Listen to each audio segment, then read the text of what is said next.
we go. Is that a little bit better? At least the guys online can hear me. You guys could have heard me anyway. Again, thank you for coming out on a night when you could be doing all kinds of other things, going out on a date, going out to watch a movie, but you're here. Thank you for that. Let me tell you just a little bit about me and my family.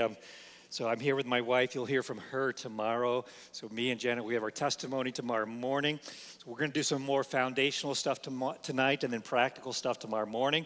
And then you'll hear also from Janet. Ladies, you'll hear from Janet also in the third session tomorrow morning as well. By the way, ladies, one small correction from Chris is not Joyful Journey, it's joyfuljourneypod.com. And the reason why, Joyful Journey is a common name, so we had to eventually get to a name that wasn't as common, Joyful Journey Pod for Joyful Journey Podcast. So you can find it there. But here's my family, me and my wife Janet, my daughter Karis, and my daughter-in-law, Noelle, and my son, Josh. I am a blessed man because all of my family works in and around ministry at my church. Not my church, Christ Church. I'm a pastor at the church, not the senior pastor, but there at Faith Church in Lafayette, Indiana. And my son is recently the worship pastor. And there's a new addition to my family as well. I am a grandpapa of 4 months, and here's the star. So I don't know how they got her to pose like that, but there's the star, and it's a delightful thing being a grandpa. If I had known it had been so delightful, that's where I would start it instead of the children thing. But I know that's an old joke. But let me give you a little bit about my testimony, just briefly, so that you know a little bit about who this guy is talking to you, and does he have any credibility at all? You'll have to be the judge of that eventually. But I was born in Oklahoma, so Chris was driving me up here from Savannah and said, "Hey, you guys got cotton fields, right?" And he said, "I'm surprised you can recognize them." But my mom she literally was a cotton picker because my grandpapa was dirt poor, and they were dirt poor farmers in the Dust Bowl of Oklahoma. And when my mom was born, she helped. There was 4 girls in the family, no boys. 4 girls helping pick cotton in Barron, Oklahoma. So that's a little bit about my mom's story. But I grew up in Oklahoma, and something amazing happened to me in 1977. All of you should know about this. 1977, something amazing happened. Does anybody know what happened in 1977? I think I hear some whispers of it. How did you know that, Jason? You've heard my testimony before? It was Star Wars happened in 1977. Did you know that? That was the biggest thing ever. I was 9 years old when my mom took me to see Star Wars, and back then there was nothing like it, nothing at all. That revolutionized my life. From that point on, I wanted to be like Luke Skywalker fighting the Death Star, but there's no Death Star and there's no Luke Skywalker, so the next best thing is to be an astronaut. Most of the kids in the late 70s were wanting to be something like the astronaut. That's when the shuttle was going to launch in 1980 as well. And I was not an athlete. I was not some hotly stud guy good with the girls, but I was a classic video game nerd. That was me. And I was good at academics. So I set my foot on the path to be an astronaut. So I ended up in Oklahoma. There's not too many rocket ports there. But the closest thing that they had was, aerospace engineering or mechanical engineering with an aerospace option. So I went to Oklahoma State University. And there, I excelled. I was good with the academics. And I'm not saying this to brag. I'm really not. I'm showing you where my identity was and where I found my significance. So by my senior year at Oklahoma State University, the Dean of Engineering I had received award for the Dean's Award for Engineering and being the top engineering student at Oklahoma State. That was where my identity was. Now, I had accepted Christ at an early age, but I had not really grown a whole lot. I had not been taught or discipled. My senior year at Oklahoma State, a navigator got a hold of me. So a campus organization, and a navigator got a hold of me to begin to disciple me. And for the very first time, he was intentional with me. He said things like, "Brent, how are your devotions going?" And I said, he said devos. "How are your devos going?" And I said, "What's a devo?" And he said, "Brent, how are your scripture memory coming?" And I said, "Why would I do that?" So you can see where I was regarding spiritually. I had my fire insurance from hell, but I really wasn't. I didn't know there was life after salvation. Sad. But he was teaching me the spiritual disciplines, and he said, Brent, the things I'm teaching you, I want you to teach others. So my senior year at Oklahoma State University was the very first time I began to invest in others. And so I had two freshmen and a sophomore in my Bible study, and I was teaching them the spiritual disciplines that my navigator discipler was teaching me. And one of the freshmen was from a small town in Oklahoma, and this is where everybody chimes in and says, I thought there were only small towns in Oklahoma, and that's pretty much the case, but he was from an unusually small town in the panhandle of Oklahoma, and he had left a small town, tight-knit family, high school sweetheart, and he came to the thriving area, metropolis, mega metropolis, known as Stillwater. Doesn't it sound riveting and compelling? Stillwater, Oklahoma. And that's where Oklahoma State University was, and he struggled with depression. Ultimately, as I look back, it was probably an extreme form of homesickness and not just really wanting to grow up in life. But I did not know how to help him. So here I was, wanting to be a hotshot astronaut, learning my spiritual disciplines, but I could not help this man with his depression. I sent him to my navigator friend. My navigator friend sent him to my pastor. My pastor didn't know how to help him, so my pastor sent him to a Christian psychiatrist. Nothing against psychological services or anything like that. The Christian psychiatrist at that point in time prescribed him Prozac. This was in the 1990s when Prozac was just coming on the scene. My dad was a pharmacist, and my solution for him was providing him Prozac free of charge. Now, again, I'm not against medicine, but God had left us a hole in my heart that I didn't quite realize at that moment in time, because I could give people their gospel message, I could give people their spiritual disciplines, but I had no idea how to help people practically from the scriptures. And you may say, well, Brent, isn't that all there is, the gospel and our spiritual disciplines? What else is there? Well, there's more. Let me tell you a little bit more. So I went on to graduate Oklahoma State University, and the dean of engineering said, Brent, if you don't go on to get your PhD in engineering, you're wasting your talents. And the navigator friend said this, Brent, if you don't, he said this, Brent, will you come back and join me for ministry? And you think about that for just a minute. If you are on the path to be a hotshot astronaut or ministry where you have to kind of raise your own funds and never have a new car ever again kind of thing, which one would you choose? Well, I chose to be the hotshot astronaut. If you want to be a hotshot astronaut, there's a couple of universities to go to. Purdue. So why did I end up at Lafayette, West Lafayette, Indiana? Because Purdue University, they're the home of Neil Armstrong, the home of Buzz Aldrin, the astronauts who landed on the moon. That's why I chose there, to go to be the hotshot astronaut, to get my master's degree in aerospace engineering. So here I can pick up and leave Stillwater, Oklahoma, and go to the thriving metropolis area of Lafayette, Indiana, and end up at Purdue University, a massive university. It's pretty big. What do you think in God's providence that I started struggling with? Just guess. Depression. And in part because at Oklahoma State University, I was a very big fish in a very little pond. And if that's where you find your identity and you're the big fish, everything's going well for you. But when you get to Purdue, and I was struggling with my graduate level math classes, oh my goodness, it was eating my lunch. And I was a very little fish in a very big pond. I started struggling with depression as well. And because my identity and where I found my identity was rocked and crushed. I ended up at the church that I'm a pastor at now, that taught the scriptures so practically. So yes, I had known the gospel. Yes, I had known the disciplines, but now I began to understand, well, number one, my purpose. It was not to be the hotshot astronaut. And number two, that the scriptures had answers for all of life. And as I began to learn that, scriptures had answers for dating, relationships, and wouldn't you know it, marriage as well. And so I began to want to build people and not rockets anymore. So that's the short version of why I stand before you today. And eventually I decided to go into the ministry and not go on for my PhD. And so I've been at Faith Church as a pastor there under our senior pastor Vyers for about 26 years. And counseling, doing biblical counseling, doing teaching, and we have a seminary there as well where I'm the president of the seminary, teaching young men about ministry in the NIMDiv program as well. So that's a little bit about me. Now you're here for a marriage conference. Let me present to you just a little phrase here, and I would like your reaction to this. If you were totally exposed, everything about you was just out there. So somebody knew everything about you, totally exposed, not just the outside, all the ugliness outside, and all the ugliness inside.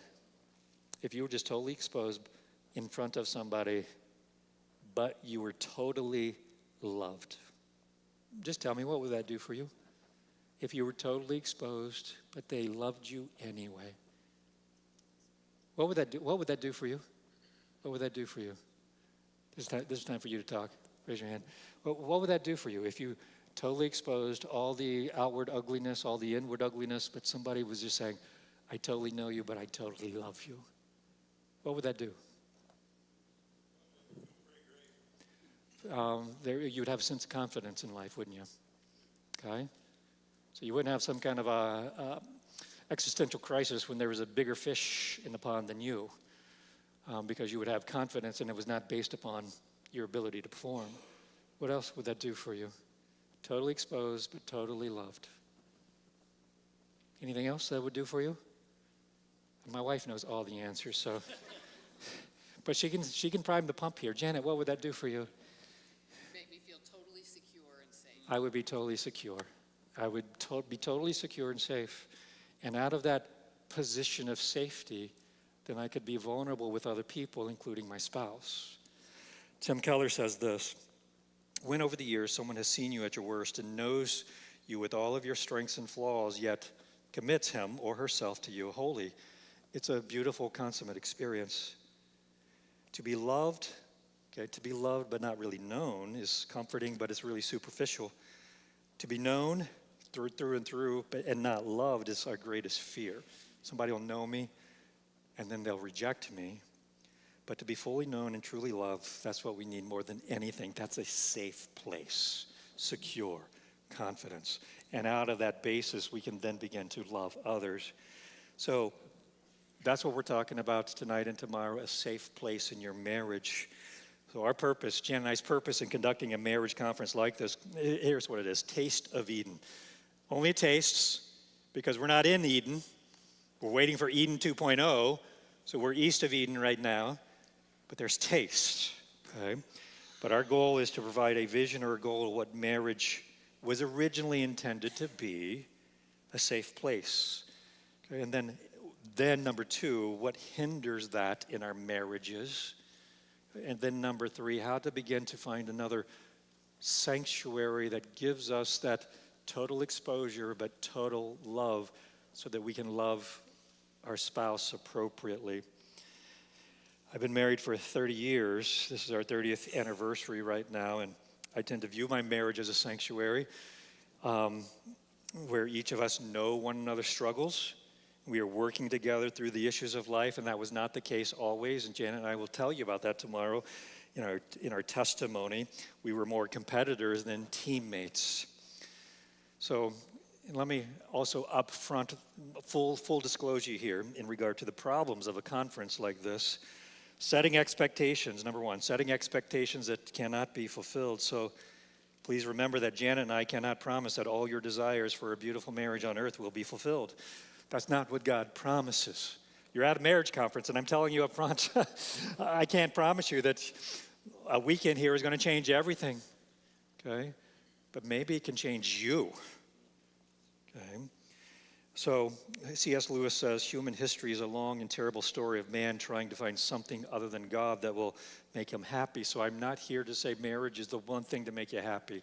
It's not. Just as being a hotshot astronaut could not make me happy as well. I really hope you have a fulfilling marriage, but marriage is not the end goal. Number two, you may be in a marriage here where your spouse is not a Christian or not functioning like a Christian. So for some here today, you may be more lonely and isolated in a marriage than you were when you actually were single. For you, my encouragement is that you as a child of God, you have the ability to have one of the greatest triumphs over evil in this sense. That is, when evil or those injustices around you, maybe even from a spouse, is used to make you more godly and not bitter. 1 Peter 2 and 3 speaks about unjust suffering, just like the cross, where God turned the greatest evil against his son into good. So spouses, if you are here and you are in a very, very difficult marriage, there's an opportunity there for you to be in the shoes of Christ. So now let's look here at the original, get the focus off Ari for just a second, and look at, here's what we're going to do. In this first session, we're going to talk about marriage originally, how it was intended to be. Number 2, what made it problematic, and then number 3, how do we even get back to a taste of that, okay? So that's what we're going to do. And I'm going to use the term here, our marriages were designed to be a sanctuary. So question for you right off the top. When you think of sanctuary, what do you think of? Sanctuary in the Garden of Eden. I'm using the term sanctuary of the Garden of Eden in a very precise and strategic way, and I'll tell you why in just a moment. But you tell me first this. Sanctuary, what is when I say sanctuary, you think what? Raise your hand. Sanctuary, you think what? Yes, sir. Peace, okay? I was doing this conference last week in Fort Walton Beach, Florida, and that's exact first answer as well. Okay? Peace, what else? Safety. Okay? Peace and safety. What else? Sanctuary. God's presence. Okay? In the biblical sanctuary, God's presence was right there as well. Why do I use the term sanctuary of the Garden of Eden? Okay? Here's why. In the Old Testament, there was a building, there was a building that was called a sanctuary. Anybody remember what it was in the Old Testament? In the Old Testament? Sanctuary. In the Old Testament, what do you think of when you think of a sanctuary? It's a tabernacle, yeah, tabernacle. Okay? Sometimes a church building is called a sanctuary, right? You come in here to the sanctuary. Not here. Okay, I think Pastor Chris offers some counseling or something here, so when we're getting along, it's a sanctuary, so sanctuary. I'm going to show you that, I'm going to just mention here for a second, the tabernacle was a taste of Eden in the wilderness. Why do I say that? Okay, you can look at your notes, but let's just kind of walk this down through for just a moment. So the tabernacle was a taste of Eden, and here's what I mean by that. Adam and Eve in the Garden of Eden were walking with God. It says that in Genesis 3. God was walking in the cool of the day. In the book of Leviticus, I believe it is, it says when God is planning to build the tabernacle, he says, I will walk with you. Now, okay, that's just one little connection right there. So God walking with Adam and Eve, tabernacle, I will walk with you in the desert. Taste of Eden there, but it goes further. Okay, when God describes the tabernacle, he puts on the curtains around the tabernacle. Does anybody remember what is inscribed, what is embroidered on the curtains on the tabernacle? Anybody remember? Cherubim? You're exactly right, cherubim. What was on the east side of the Garden of Eden? East side of the Garden of Eden, stationed there with a sword. Say cherubim. Say cherubim.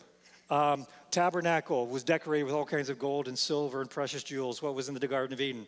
Gold, silver, and them there hills there. Okay? In the tabernacle, the menorah, center, light was described, if you go to Exodus chapter 25, in terms of branches and bulbs. How is it pictured? It's pictured like a tree. What was in the center of a garden? Say tree. What is this saying? This is saying that the Garden of Eden was the original sanctuary, where there was peace, where there was safety, where there was the presence of God. And the tabernacle was that taste of Eden in the wilderness. Okay? But God's presence wasn't fully there. It was in the Shekinah glory, in that, well, tell me this, what's different about the tabernacle versus the Garden of Eden? What's different about the tabernacle versus the Garden of Eden? I need to get you guys talking some. Okay, God was separated. He kicked us out of the Garden of Eden, but he came back in for that tabernacle. But what was separating us? All these curtains, all these barriers. Okay, what else was different compared to the Garden of Eden? You die if you go in there. And you even couldn't get into the Garden of Eden after you got kicked out. You would have been slayed by the cherubim there. There were sacrifices also.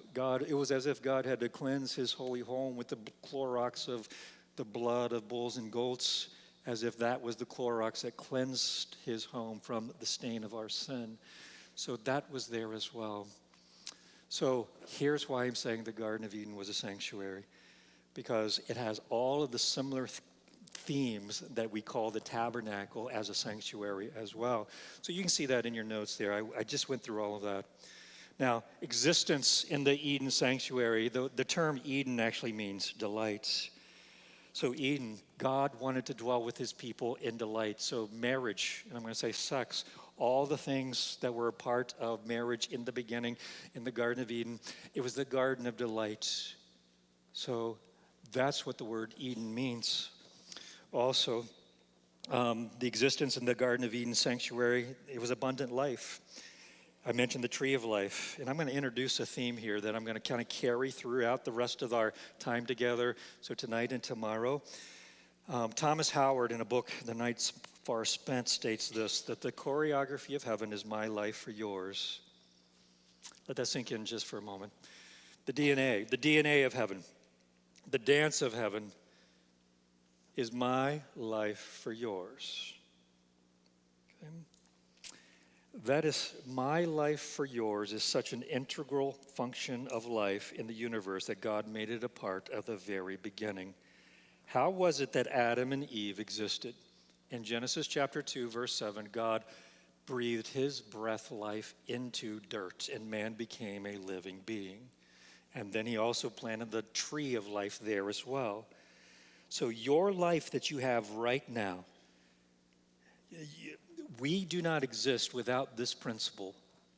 The choreography of heaven is my life for yours. You haven't been endued with life.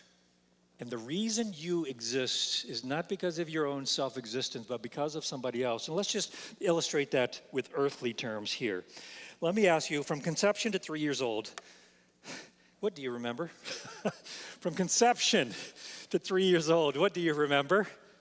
If you say anything, I'm going to probably call you a liar, but maybe at 3 you can remember something. And it's probably from the old videos you watched of your parents, but not because you actually have that memory. You don't probably remember anything from conception to 3 years old, but do you know who remembers everything about that? Who remembers everything? Well, God knows everything, okay? But I was thinking a little earthly. Who knows everything? Your parents. You know, their life revolved around you. And I'm speaking generally here if you have a broken home, and what I'm about to say is for non-broken homes. Your parents' life revolved around you. You gave nothing to your parents, but your parents gave everything to you. Your mom remembers the nausea you little parasite caused within her. Your mom remembers some of the greatest pain known to humanity in childbirth. Your mom remembers sleepless nights and sore body parts. May I not get very explicit on that, to give you rest and nourishment. Your dad remembers having to work day and night to get your room ready and to pay the bills, the hospital bills. So your dad remembers you throwing up your orange medicine on his very light white carpets. Ask me how I know about that. You realize that you only exist because some gave their life for you. That's really the only reason you exist today. This is the principle of life that God has embedded in the universe, and that was also in the Garden of Eden. God breathed into Adam and Eve the breath of life, and he gave them the tree of life there. Also purpose. So here's what I'm describing. What was originally like in the Garden of Eden. Okay, so it was delightful. I know our marriages, many of them are not delightful. Life, you'd characterize anything, your marriage, maybe not by life, but by going down to death. How about purpose? Purpose, okay? Now, I'm going to illustrate this. So, in the beginning, there was meaning and purpose, and God had given us a very specific purpose. It was not to have a great marriage, even though they had a delightful marriage in the beginning. So our purpose is not to make a name for ourselves. Our purpose is not to make sure our kids have all the things and be the hotshot astronauts. We had an original purpose. And it goes back to Genesis chapter 1, verse 26. And I'm going to illustrate this for you in a vivid way. At least that's helpful for me. It's been helpful to those I've taught as well. If you've been to the BCTC, probably track 2, you've seen it as well. BCTC, I mean Biblical Counseling Training Conference, that some of you know of what I speak. But there was purpose, and this purpose has to be true in your marriage as well. It was originally. It'll have to be in our marriages if we're going to get a taste of Eden back. So it goes back to Genesis 1:26. And God made man in his image. Image and likeness. Now, we have all kinds of conceptions about image and likeness, and sometimes it's confusing. But when Moses originally wrote this, I don't think anybody was confused because those two terms, image and likeness, were common terms in the ancient Near East. Now, for me to illustrate this, I'm going to have to turn this auditorium. It won't cost you anything, Chris, but I'm going to have to turn this auditorium into the ancient Near East, okay? Just use your imagination here if you have one right at this moment. And so imagine me standing in the Mediterranean Sea. So I'm standing in the Mediterranean Sea. To my north, I don't know if this is actually north. I don't know my orientation in this place, but this is north for the sake of the illustration. In this segment over here, this is Turkey, okay? Modern day Turkey. Back then, it was the Hittite area. If I point south and I'm in the Mediterranean Sea, Turkey, what's down this way over here? This is Egypt down here. Okay, so that means this land right here, this land right here. What is this land? So Turkey, Egypt, Mediterranean Sea, they're fighting right now over in it. It's Israel, Canaan. Okay, this is the land of Canaan, Canaanites right here, okay? Now, what would happen in the ancient Near East would a great king would arise and wanting to go conquering the entire known world. They were always fighting in the ancient Near East. Is that true today? That's true today as well. I need a great king. Volunteer. How about you right here? Or you on the end? Glasses? Can you be my volunteer? I promise you this will be painless. No, you just stay right there. Great king, great king. I do need to know your name though. Great king what? Great King Ryan, you can go ahead and stand. You do stand, but don't go anywhere yet. Okay, good. Great King. So Egypt, Turkey, Israel, Mediterranean Sea. Where's Great King Ryan? Kind of-ish in the conception here. A little further east than Egypt. Is Babylon area. That's where great kings would arise. Right? Remember Babylon and the Old Testament and all that kind of stuff. Great kings would arise. They'd want to go conquering. Eventually, they want to get down to Egypt and all its treasures. Great king, can you go down to Egypt? Oh, wait. He's not so great. Do you know why? Do you know why he can't go that way? Does anybody know why he can't go that way? Oh, you got it. Who said that? The desert. Jason, you said that? You're geographically literate. Congratulations. Or you've heard my spiel before. Have you heard my spiel before? Okay.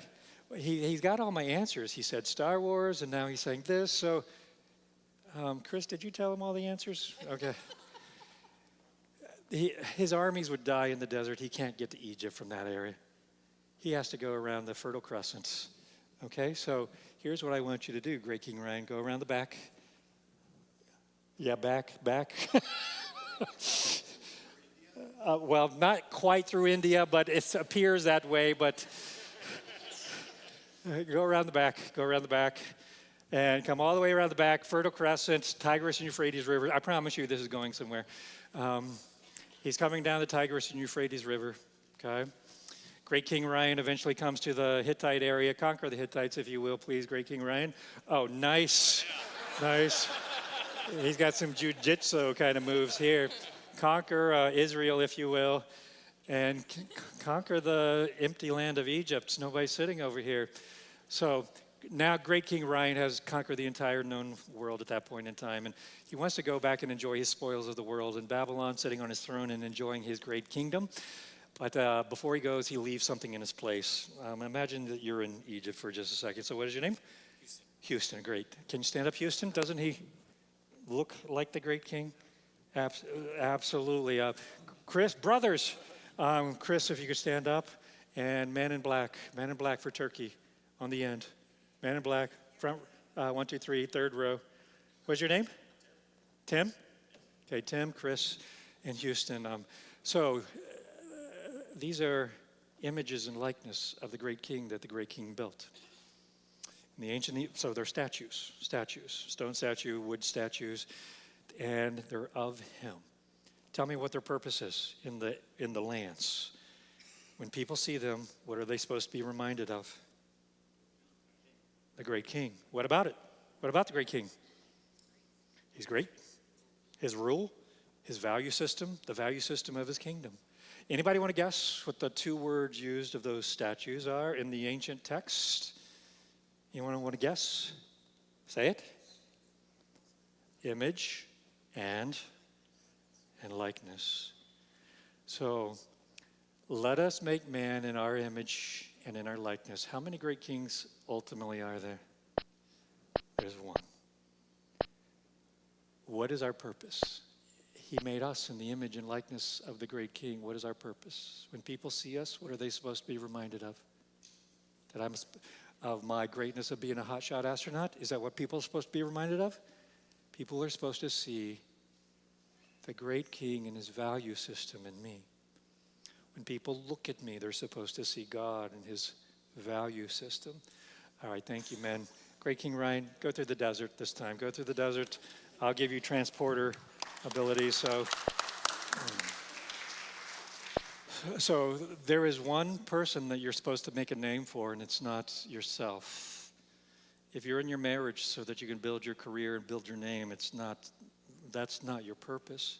If you're in a marriage so that you can have the greatest kids ever, get them the best education, the hotshot athletes, and you're living for your kids, that's not your purpose. Your purpose in the Garden of Eden, Adam and Eve's purpose were to be together. Together they were to be the visible representation of God. And as they multiplied, so they had kids, their kids married one another, and the garden got a little bit cramped. And then the garden would expand as they cultivated it. Over the face of the earth, the fullness of the earth would be filled with the image of the invisible God. Your purpose is to be the visible representation of the invisible God. When people look at you, when people look at your marriage, they're supposed to see God. Okay? When people look at your marriage right now, what do they see? Okay? That's a good question. So, in the Garden of Delights, what was there? Delight, abundant life, purpose. Let's go to the next little outlines here. Innocence.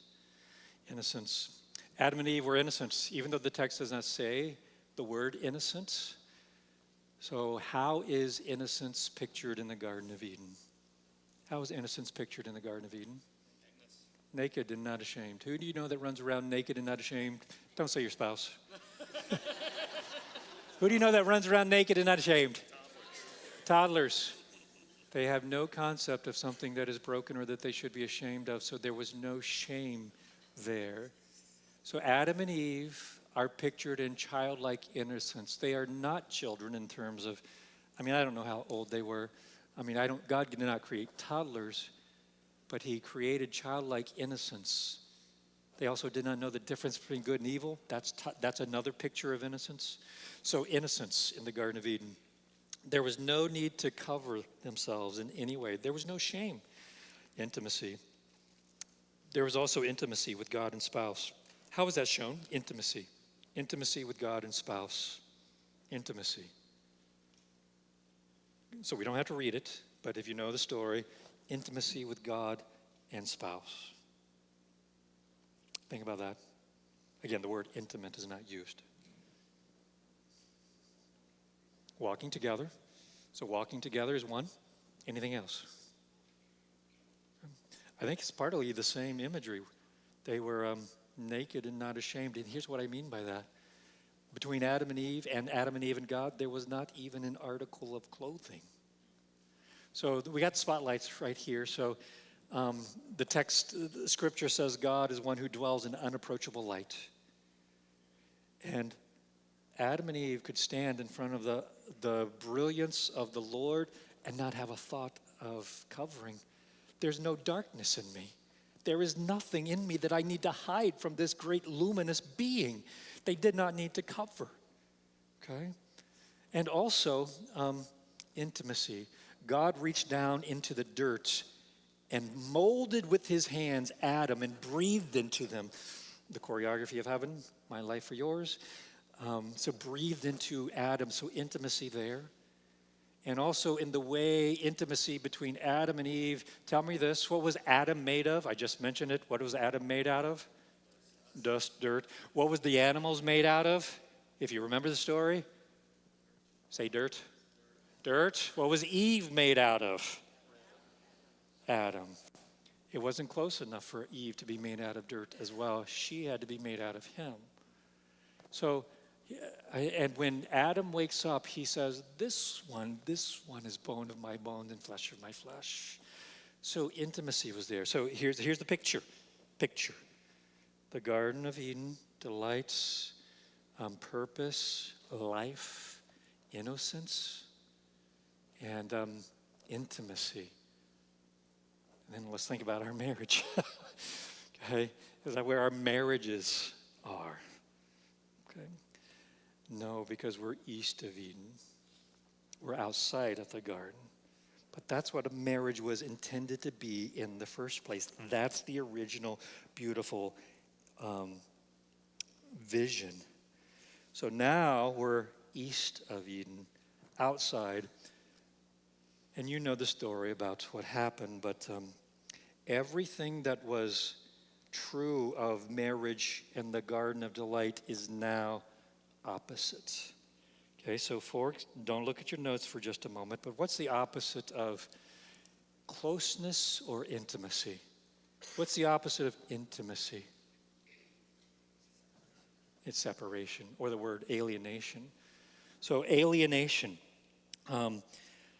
I just mentioned to you that when Adam woke up, he said, this one is flesh of my flesh and bone of my bones. Once sin came into the picture and they ate the fruit, instead of this one, what was Adam saying? That one.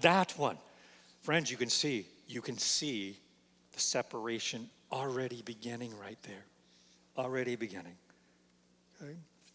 Oh, I also forgot to say this. In the Garden of Eden, under intimacy, in the Garden of Eden, under intimacy, let me ask you this question. When we think of this, where does God live? Heaven or earth? Where does God live? Heaven or earth? What? Yes, okay. Where do we think many times God lives? Heaven or earth? Heaven. Where does man live? In the beginning, in the Garden of Eden, heaven and earth were one. Heaven and earth were one. Okay? Because God was there with Adam and Eve. Okay? Separation, alienation, east of Eden. We were separate. I already showed you that that one that you've given me, but also when Adam and Eve were expelled from the garden, it's almost as if heaven and earth had a cataclysmic separation. No longer could we be with God. So the alienation started there as well. The opposite of, some of these are easy. The opposite of innocence. What is the opposite of innocence?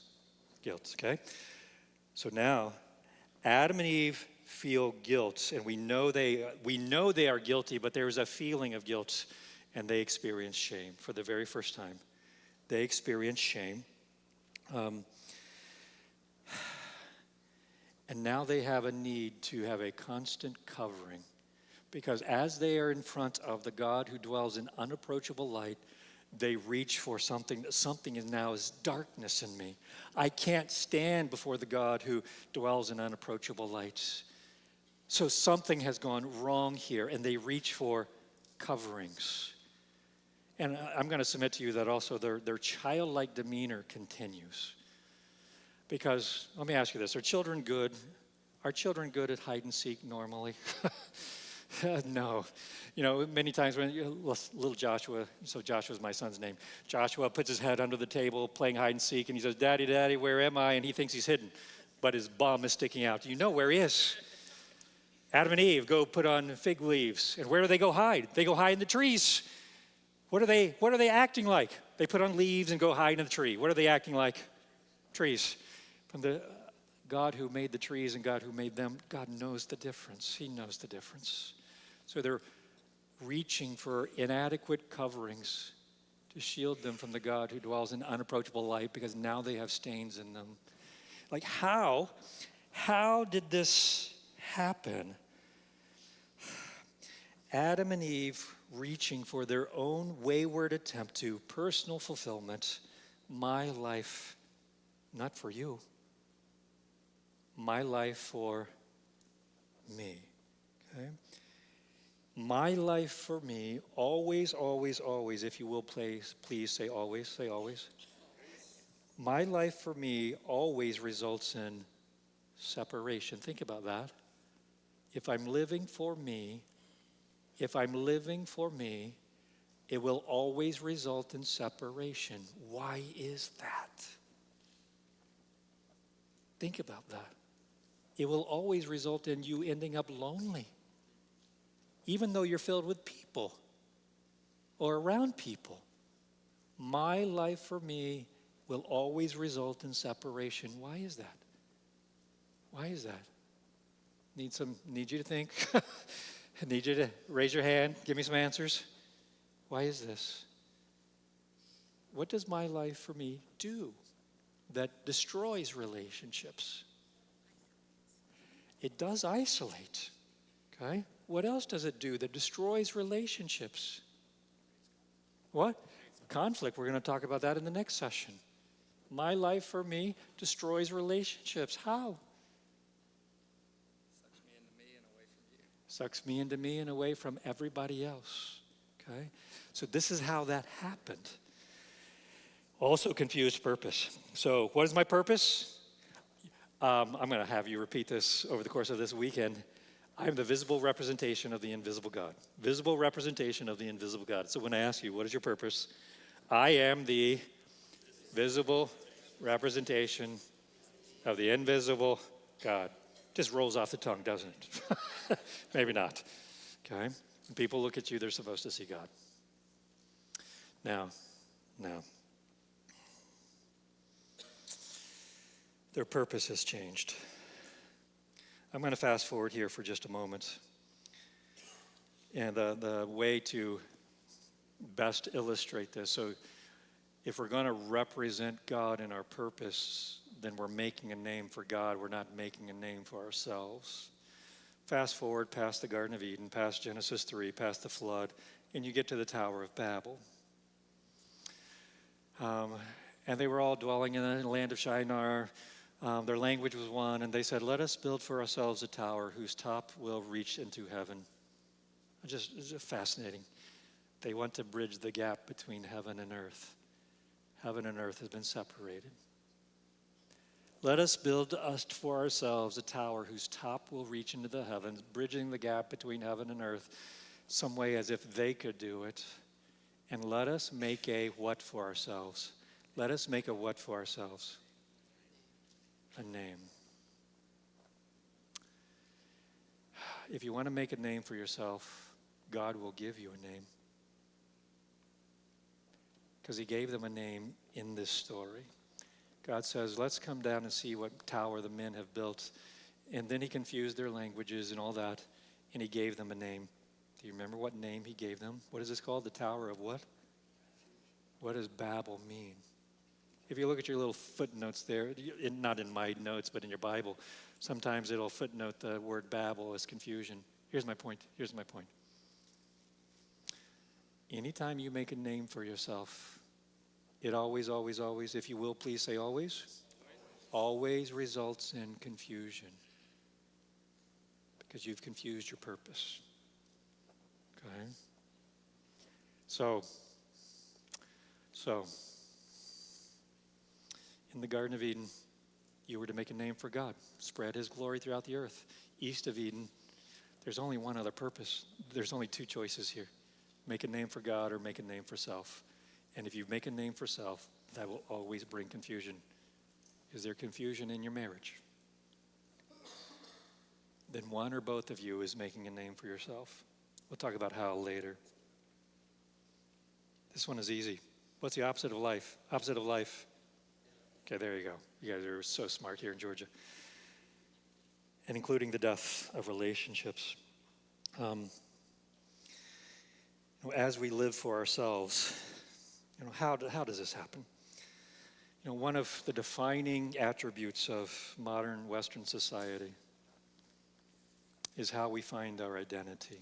And I told you my story, right? I wanted to be the hotshot astronaut. So we search for our innermost desires and try to be fulfilled in some way. So a husband fulfilling his desire of being, his career, a mom or a wife being the greatest mom or living through her kids in some way. But we're trying to find fulfillment for our greatest desires. And in our modern society, it's as if it encourages us to be true to our innermost desires. So sin is no longer defined as some breaking of God's righteousness. It's defined of you not being authentic and corresponding to your innermost desires of who you think you should be. If you don't believe me, consider the classic and authoritative source, Frozen 2. Listen to the plot line of Frozen 2. Elsa, the Snow Queen, has an extraordinary gift, the power to create ice and snow. But no matter how happy she is surrounded by the people of Arendelle, Elsa finds herself struggling, unsettled. Heaven forbid. After hearing a mysterious voice called out to her, Elsa travels on an adventure that soon turns into a journey of self-discovery. How many of you have seen the movie Greatest Showman? The fictionalized account of P.T. Barnum, and so Hugh Jackman was in there. I love musicals, and the music in this thing was great, even though it was heretical. One of the catchy songs sung by the bearded lady, energetic song. So do you remember that one? What was the name of that one? This is me. Listen to the lyrics. And I know that I deserve your love. There's nothing I'm not worthy of. When the sharpest words want to cut me down, I'm going to send a flood. I'm going to drown them out. This is brave. This is bruised. This is who I'm meant to be. This is me. Look out, because here I come. I'm marching to the beat I drum. I'm not scared to be seen. I make no apologies. This is me.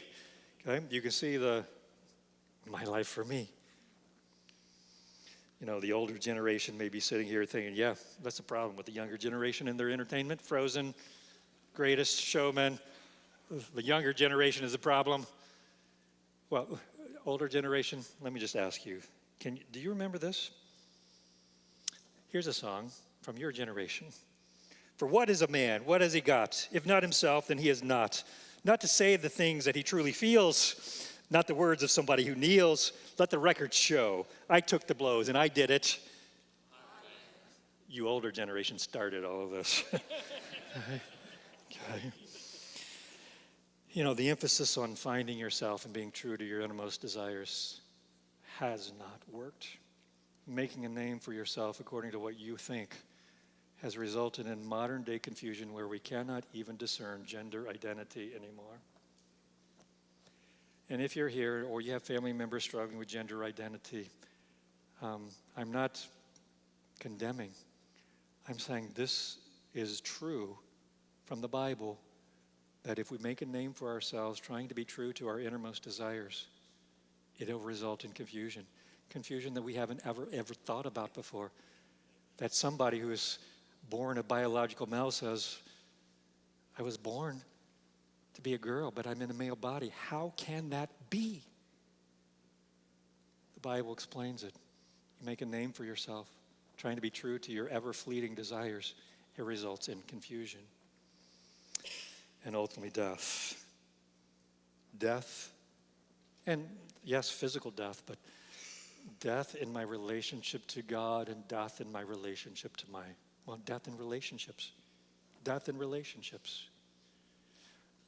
that one that you gave me, God. He was killing her right then, even though he didn't use, a gun. Oh, friends, is it even possible to find a sanctuary anymore? Where do we go back to find Garden of Eden? Is it possible? Is it possible to return to a state of being totally exposed and finding somebody in front of somebody who I'm totally exposed because I am broken? I do make a name for myself, and I am in confusion. Where on earth will I ever go to find a sanctuary again? And out of that sanctuary, move out of that sanctuary that God provided, if God would provide one, so that I could maybe be a sanctuary to somebody else, maybe like my spouse. The good news, okay, so heaven and earth were together in the beginning. Heaven and earth were separated. Man tries to bridge the gap between heaven and earth. They can't do it. But here's the good news. Heaven came down and walked on earth. John 1:14. And the Word became flesh, and he tabernacled. The word is tabernacled. Jesus Christ was the sanctuary. So the gospel sanctuary for our marriages. And the Word became flesh and dwelt, tabernacled among us. And we saw his glory, glory as the only begotten from the Father, full of grace. There is the possibility of you personally entering into a sanctuary through the gospel.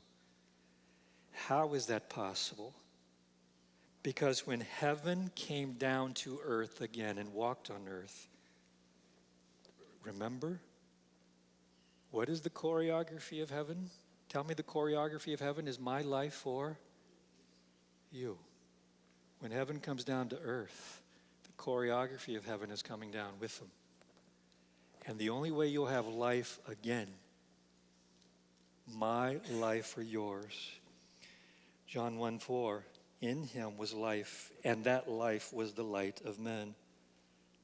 Okay? So the opposite of death and destruction in relationships is life.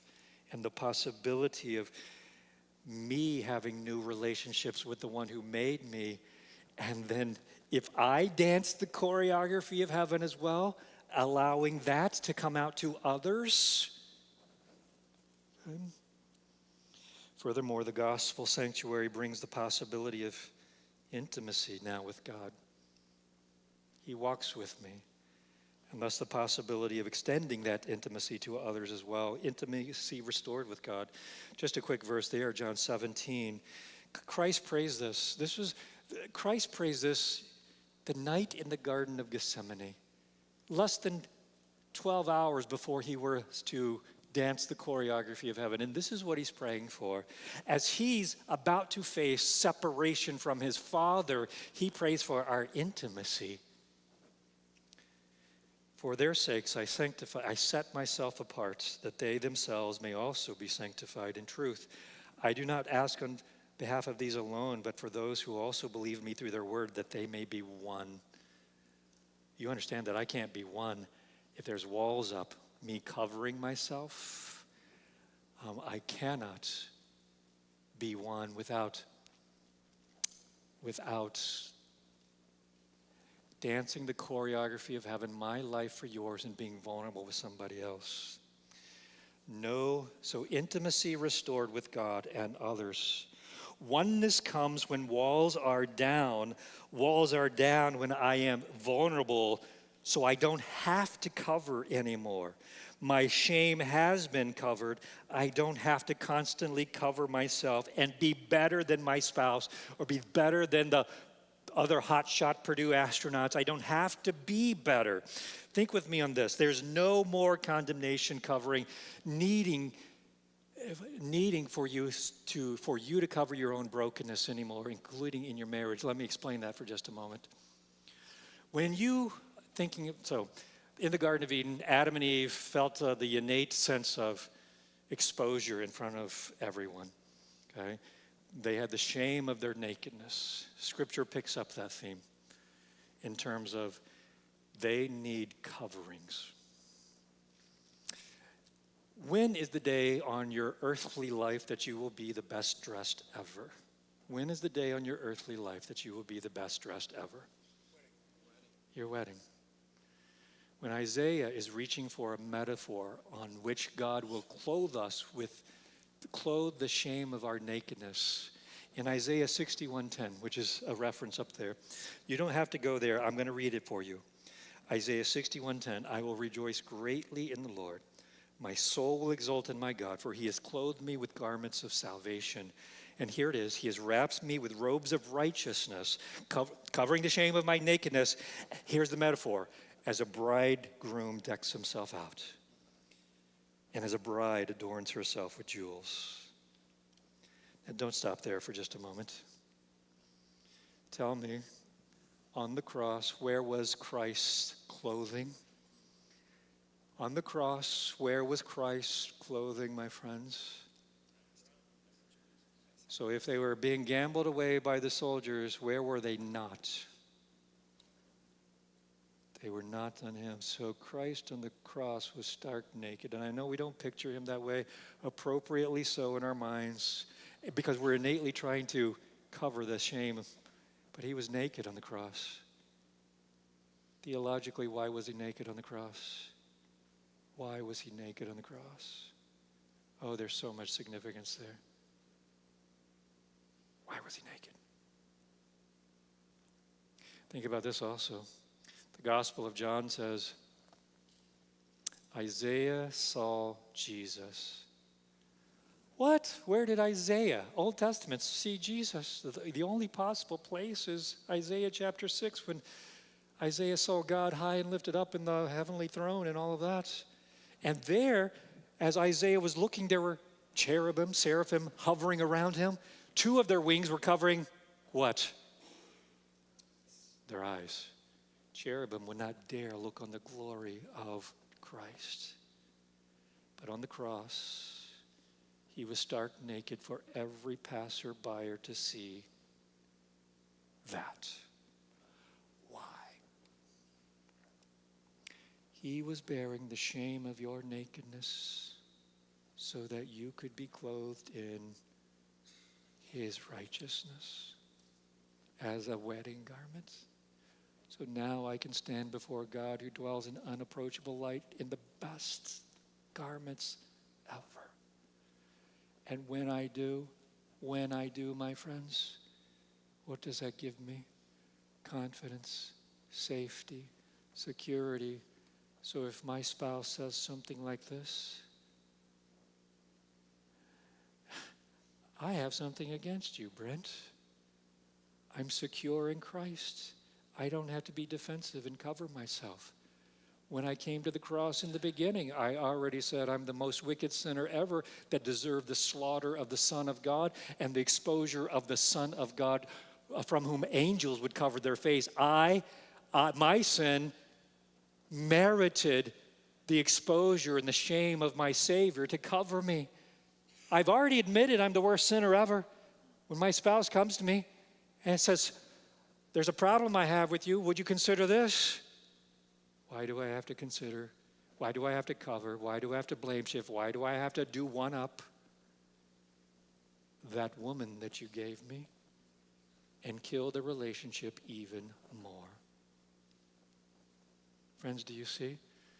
The covering of Jesus Christ and the righteousness, I'm totally exposed, but I've been totally loved and covered by Jesus Christ, and that sets me on a foundation by which I can reach out and love because I don't have to cover myself anymore. Right?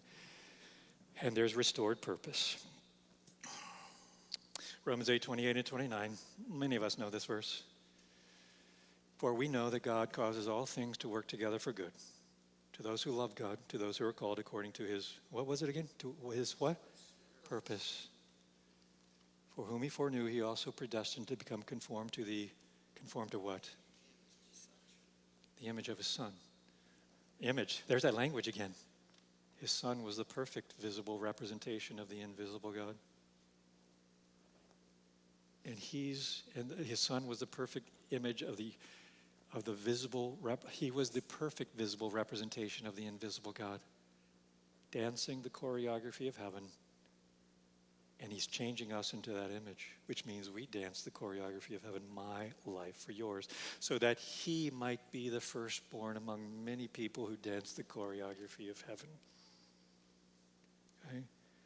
So that my purpose in marriage is not to get my way, to get my delight, to get my way. My purpose in marriage is to dance the choreography of heaven, my life or yours, with my spouse. Okay? And that's because I'm covered. Now, intimacy, when that's the case, intimacy can now be cultivated. I can't promise you'll have the relationship you want, but you can provide a safe place for the exposure of sin. And then because you're not covering yours, you don't need to be defensive. You can say, I know, honey, I'm probably doing exactly what you say, and I want to do better. Or when you see your spouse's sin, you can say this, I know because I'm just like you. And let's go to the Lord together and pray so that we can help one another in this and not be competitors anymore, but teammates. All right, let's do this. We have a 10-minute break, okay? I'm going to spend a little bit more time on the second session tonight, but here's a quick review. So what is your purpose? I am the what? I am the what? Visible representation of the invisible God. The perfect visible representation of the invisible God. Say his name. Jesus. There's only two purposes you can have. You can either make a name for God, visible representation of him, or you can make a name for yourself.